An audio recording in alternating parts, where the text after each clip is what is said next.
before the grandeur of Egypt's pyramids reached for the heavens, before the marble temples of Greece echoed with philosophy, before the legions of Rome marched across continents, there was Sumer. And yet, in the annals of popular history, Sumer is a name barely whispered. Hidden in the southern cradle of Mesopotamia, modern-day Iraq, this ancient land gave rise to the first true civilization humanity has ever known. Not just a culture, not just a collection of people, but a seismic leap forward in human development. Sumer was the origin point, the blueprint, the mother of all civilizations that followed.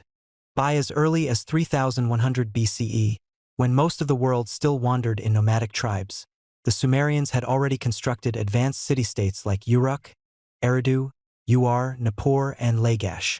These were not just settlements. They were urban centers with towering ziggurats, paved streets, water systems, and marketplaces bustling with life. They invented cuneiform, the world's first known written language, pressed into clay tablets that recorded myths, commerce, laws, and astronomy. They formed governments, elected leaders, created legal codes, and developed priesthoods that governed spiritual life. They tracked the movements of planets, divided the year into months, and were among the first to grasp the concept of time itself. They called themselves the Black-Headed People. Their land? Kian-Gur, the land of the civilized lords. They didn't just emerge from the dust. They redefined what it meant to be human, and in doing so, laid the foundation for everything we now call civilization. If you're watching this video, scrolling through your device, reading these words, thank the Sumerians. Because over 5,000 years ago, in a world without smartphones, books, or even alphabets, they gave us writing. Long before the chisel met marble in Greece or the papyrus was unrolled in Egypt, the Sumerians were etching symbols onto wet clay with sharpened reeds. This wasn't art. It was cuneiform, the first true writing system in human history. Each wedge-shaped impression wasn't just a word. It was a contract, a trade agreement, a tax record, a hymn to the gods. Knowledge frozen in time. They didn't write for vanity. They wrote to build civilization. From these clay tablets came tales that still echo today, none more famous than the Epic of Gilgamesh, the world's oldest surviving epic. A mythic king who faced gods, monsters, and the agony of mortality. A story of friendship, loss, and the eternal human thirst for meaning. Long before Homer or the Bible, the Sumerians gave us this poetic cornerstone of human imagination. But beyond stories, they crafted systems, law, order, justice. Before Hammurabi etched his famous code, Sumerians had already built legal frameworks. Rules for trade, punishments for theft, agreements over land and labor. They established judges, courts, and a structured legal society. And perhaps most astonishingly, they invented time as we know it. Their math was sexagesimal, based on 60. That's why we have 60 seconds in a minute, 60 minutes in an hour. This wasn't arbitrary, it was cosmic. From ziggurats, Sumerian priests studied the heavens, observing lunar cycles, planetary paths, and the solstices. Time for them was divine. Through writing, law, and time, the Sumerians didn't just build cities. They engineered civilization itself. To truly understand the Sumerians, you must enter their cosmos, where the divine was not distant or abstract, but woven into the very fabric of existence. Their pantheon was sprawling, intricate, and alive with symbolism. At its head stood Anu, the god of the sky, the cosmic authority. Enlil, his son, was the god of air and storms, a force of both creation and destruction, feared and revered. Inanna, radiant and unpredictable, embodied both love and war, fertility and chaos. Then there was Enki, the god of water, knowledge, and magic, often portrayed as the trickster, the mediator between gods and men. These weren't just deities, they were reflections of the Sumerian worldview. Nature, emotion, fate, all personified. The wind that brought the rains? That was Enlil's breath. The flowing rivers? Enki's blessing. The morning star in the sky? That was Inanna shining through the heavens. Their myths were layered with depth, full of metaphor and cosmic questions. In the descent of Inanna, the goddess voluntarily enters the underworld, faces death, and returns transformed. This isn't just a tale of death and rebirth. It's a profound meditation on power, duality, and sacrifice. It prefigures myths of Persephone, of Christ, of countless resurrection figures yet to come. According to Sumerian belief, the gods molded humans from clay, not to rule but to serve. We were created as caretakers of divine order, tasked with upholding the Sumerian concept of law, order, and cosmic balance. But the Sumerians weren't blind followers. Their writings often question the gods and life itself. In the Dialogue of Pessimism, a man debates the meaning of action and inaction, love and hate, life and death, with no clear resolution. It reads like ancient philosophy, touching on themes that modern minds still struggle with. To the Sumerians, mythology wasn't fantasy. It was a mirror held up to reality, a sacred language through which they sought to understand life, death, and the place of humanity in the grand cosmic order. Civilization isn't just built by gods, kings, or myth, it's built by people. And in ancient Sumer, the rhythm of daily life pulsed through the dusty streets, crowded markets, and irrigated fields of a world both alien and familiar. Most Sumerians lived in homes made of sun-dried mud bricks, simple yet sturdy dwellings often arranged around open courtyards. Extended families lived together, with roles divided between farming, craftwork, and domestic life. Farmers toiled under the blazing Mesopotamian sun, growing barley, wheat, dates, and flax, while managing vast networks of canals and levees that turned an unpredictable desert into a cradle of abundance. The economy of Sumer was among the earliest to resemble what we now call urban capitalism.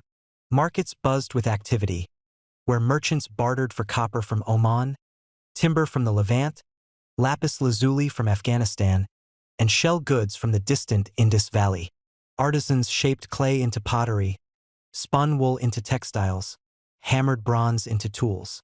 Nothing was wasted. Everything had value. Society was stratified. Kings and nobles held power. Priests wielded spiritual authority. Scribes, artisans, laborers, and slaves made up the working masses. Yet women, in many respects, held agency that would disappear in later empires. They could inherit property, own land, run taverns, and serve as high-ranking priestesses. Education was central to this growing society. In Aduba's scribal schools, young boys endured rigorous training to master cuneiform and accounting. These scribes became the backbone of government, economy, and history itself. And amidst the toil, there was joy. The Sumerians drank beer through long straws from communal jars. They played the royal game of UR, a strategic board game echoing modern backgammon. They wrote poetry, sang love songs, and honored friendship, heartbreak, and longing in verses still legible today. Life in Sumer was not easy, but it was vivid, ordered, and profoundly human, an echo of ourselves in the deep past. Nothing lasts forever, not even the world's first civilization. By around 2000 BCE, the brilliance of Sumer, the cities, the ziggurats, the libraries filled with clay tablets, began to dim. But it didn't collapse with a single blow. It unraveled slowly, like thread pulled from a woven tapestry, through war, environmental decay, shifting powers, and human ambition. Sumer's prosperity was both its strength and its curse. Its fertile fields, trade routes, and cultural treasures made it a magnet for invasion. The Akkadians came first, led by the powerful Sargon of Akkad, who forged the world's first empire and subsumed Sumer under his rule. Then came the Gutians, tribal mountain invaders who plunged the region into chaos. Later, the Amorites arrived, establishing new dynasties in Sumerian cities. But beyond swords and sieges, nature itself became the quiet destroyer. Generations of irrigation, a cornerstone of Sumer's success, eventually backfired. Poor drainage and constant flooding caused salinization of the soil. Once lush farmlands turned white with salt crust. Crops withered. Harvests failed. Starvation spread. As agricultural output declined, cities lost their power, their people, and their place in the world. And in the end, it was Hammurabi, the great Amorite king of Babylon, who delivered the final political blow. He conquered the remaining Sumerian city-states and folded them into the rising Babylonian Empire. The Sumerian language, once the tongue of law, myth, and poetry, gradually disappeared from daily life, surviving only in religious texts and scholarly use. But the soul of Sumer didn't vanish, transformed. Its gods were renamed and absorbed by the Babylonians. Its myths, like the Epic of Gilgamesh, were copied, preserved, and passed down. Its writing evolved into Babylonian cuneiform. Its influence seeped into the cultures of Assyria, Persia, Greece, and even Rome. Though Sumer fell, its legacy endured, as the seed from which all human civilizations would grow. Most people have never heard of Sumer. Its name is rarely spoken in classrooms, its stories lost beneath layers of time, and yet, we live in its shadow. Every time we write a sentence, calculate time, read a myth, or follow a legal system, we're echoing ideas first born in the dust of ancient Mesopotamia. We measure hours and minutes because Sumerians devised a base 60-number system. We write because they invented the first script. We live in cities because they showed humanity how to build them. The calendar, timekeeping, the wheel, writing, schools, organized religion, beer, government, literature, bureaucracy, the concept of kingship itself. All of it traced back to a civilization that thrived over 5,000 years ago between the Tigris and Euphrates. They weren't just inventors. They were dreamers, thinkers, builders. They imagined order in chaos, carved meaning into clay, and laid the bedrock for everything that followed. And still, the full story of Sumer hasn't been told. Archaeologists have uncovered hundreds of thousands of cuneiform tablets, but most remain untranslated. Locked within those ancient signs are forgotten laws, unknown poems, unrecorded lives. What we know may be only the beginning. Hidden in libraries of clay are secrets waiting to awaken. To remember Sumer is to remember ourselves. It's a reminder that progress didn't begin in the modern age. It began when someone first pressed a reed into wet clay and tried to make sense of the world. We often say we stand on the shoulders of giants, but maybe we stand on the shoulders of anonymous scribes, tireless farmers, gifted artisans, and visionaries who looked to the stars and dared to dream. Their names may be lost to time, but their light still shines, illuminating the very foundations of who we are.